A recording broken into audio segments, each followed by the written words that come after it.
Welcome back to RGR Football. This is Ryan, and I'm going rogue on the Kansas City Chiefs and the league at large. This NFL is really making some changes, and part of this season is bringing up a lot of possibilities that raise themselves in rumors. Well, I'm here to smash those rumors. There are things that just don't make sense, and for those that want to propagate those, that's what I'm here for. So let's set them straight. First and foremost, the idea of trading Chris Jones for Tre'davious White, the Buffalo corner, is just beyond anything that can actually happen in today's league. Let's break it down. Yes, Chris Jones is in a difficult situation. I wanted to get this video out because of the situation with Chris Jones. And as I'm recording this, we have still a couple of days. And as you're seeing this, we have about 24 hours, maybe 22 hours, till the deadline for the franchise tag to end negotiations. Now, that still has some things that have to happen for Chris Jones. And when that does come in, he has to decide whether he wants to sign the tag or sit out the year. And we know that he talked about that on social media and all that. So, it's hard to get another team to buy into trading for him right now because he hasn't even signed the tag.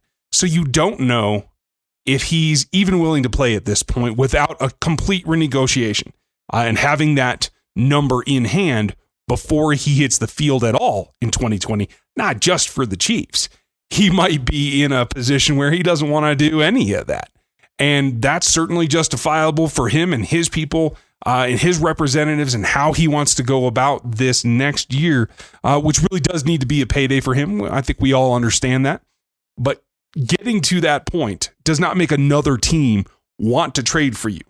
Now, is there a scenario where they could? Yes, there definitely is. And in that scenario, it is that a team, once they have an idea of what Chris Jones is going to do, once he signs his tag and shows up to Chiefs camp, whatever form or time frame it's going to be, then the team will have an option.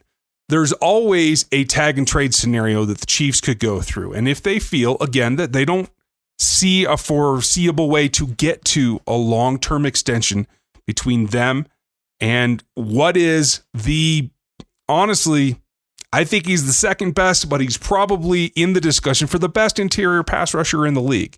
There are a number of other players, including Aaron Donald and Fletcher Cox, who might put up some argument. But that's aside the point. There are teams that will then be interested once he's in and shown that he's willing to play. And that will still be a very convoluted process because they will have to go through the negotiation of that contract prior to. There could be a very outside chance that the Chiefs were able to, I don't even think shop him. I think teams that want him will come calling. I don't think the Chiefs have to shop him if he comes in and signs that tag. But it's going to be a question of how much are that team going to have to sign him for. Tagged on the trade means that there is that contract looming that has to get done, or you risk having to spend capital to get a trade done and then possibly lose the player. That is risk that right now is a tough place to be in for any team in the National Football League.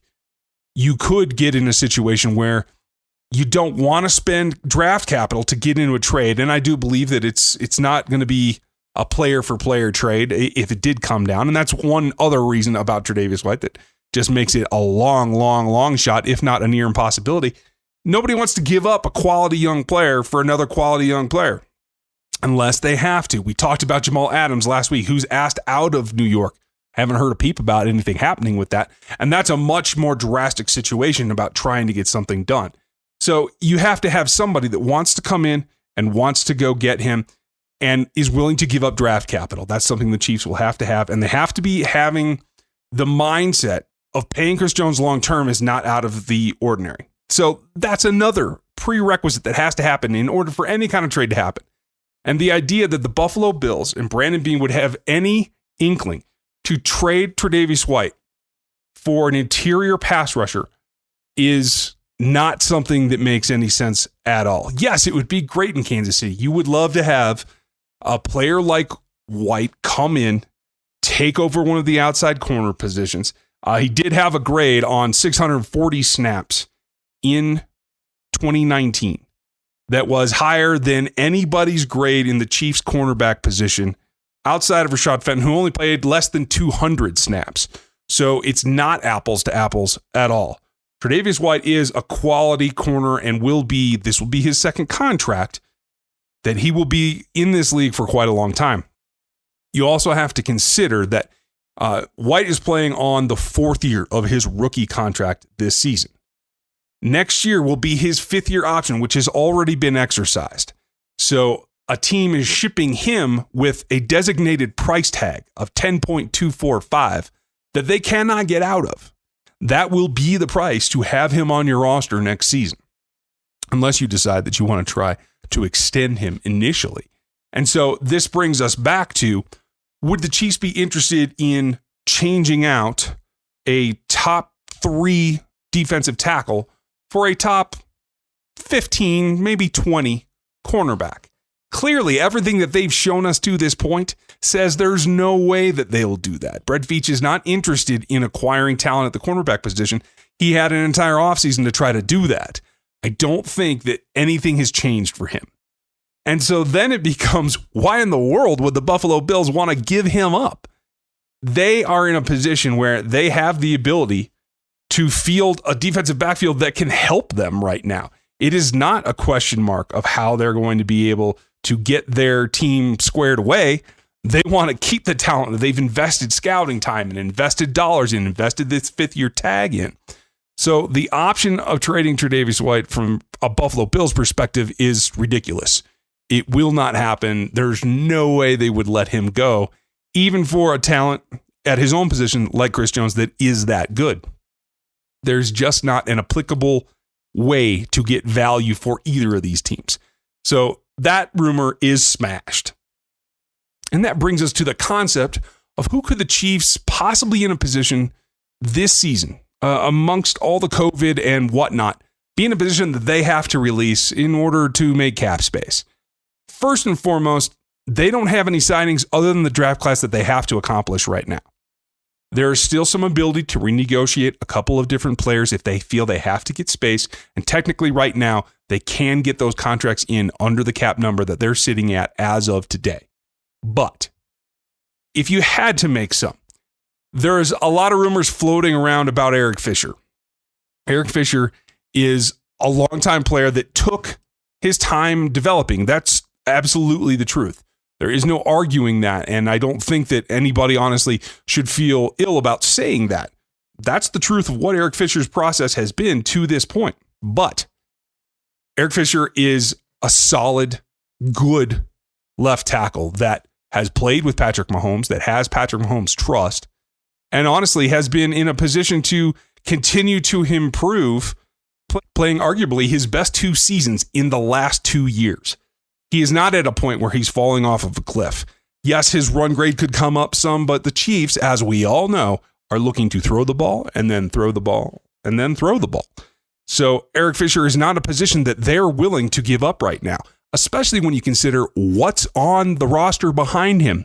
Lucas Niang is a rookie that had a serious injury to end his college career. He's not going to walk in and take over a starting tackle position for a Super Bowl champion. That's just not in the realm of possibility. Yes, he's great depth, and I do think that he will be there eventually, but he has development to get out of the way and get under his belt before he'll be ready to assume that kind of role. Likewise, the same thing can be said about the linebacker position. And the rumor that Anthony Hitchens could be let go this season is just out of the blue. It doesn't make any sense because there is no advantage to it for the team.